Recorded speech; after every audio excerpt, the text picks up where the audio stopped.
back in the day when we had kings and queens more often and peasants and serfs and this kind of thing, if the duke in charge of the roads and the moats in the city was having trouble, would the king step in and make sure that the roads and the moats were running fine and help out the duke with the king as well? Or would he just be like, screw you, duke, I guess we'll let the moat turn to rot and we'll let the roads fall into disrepair and my whole nation will just suck?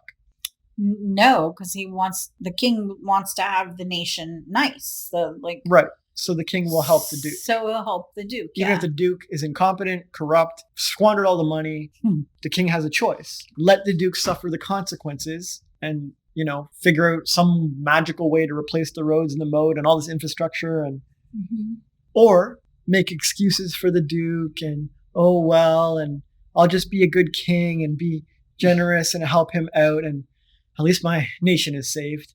These are the choices for the king, yeah? Right. Let the duke suffer the consequences, even if it means the nation turns to shit. Right. Or suck up the loss and put up with the duke's bullshit and save the nation. At least it stays nice. Well, if the king is for his country or nation, then he'll suck it up and help. Well, if the king is for his nation, to me, way more important than keeping a nice quality standard of living is setting an example for dukes everywhere. Okay. That incompetence and corruption and recklessness will not be tolerated. And if you can't run the roads and the moats properly, I will find somebody else. And I will let it go to hell in a handbasket if I have to. Okay. Because I have integrity and I'm a good king. And I don't tolerate this kind of bullshit. I don't know how it went on underneath my nose, but I'm going to fix it now. Even if it's a giant mess. Even if it's a giant cluster.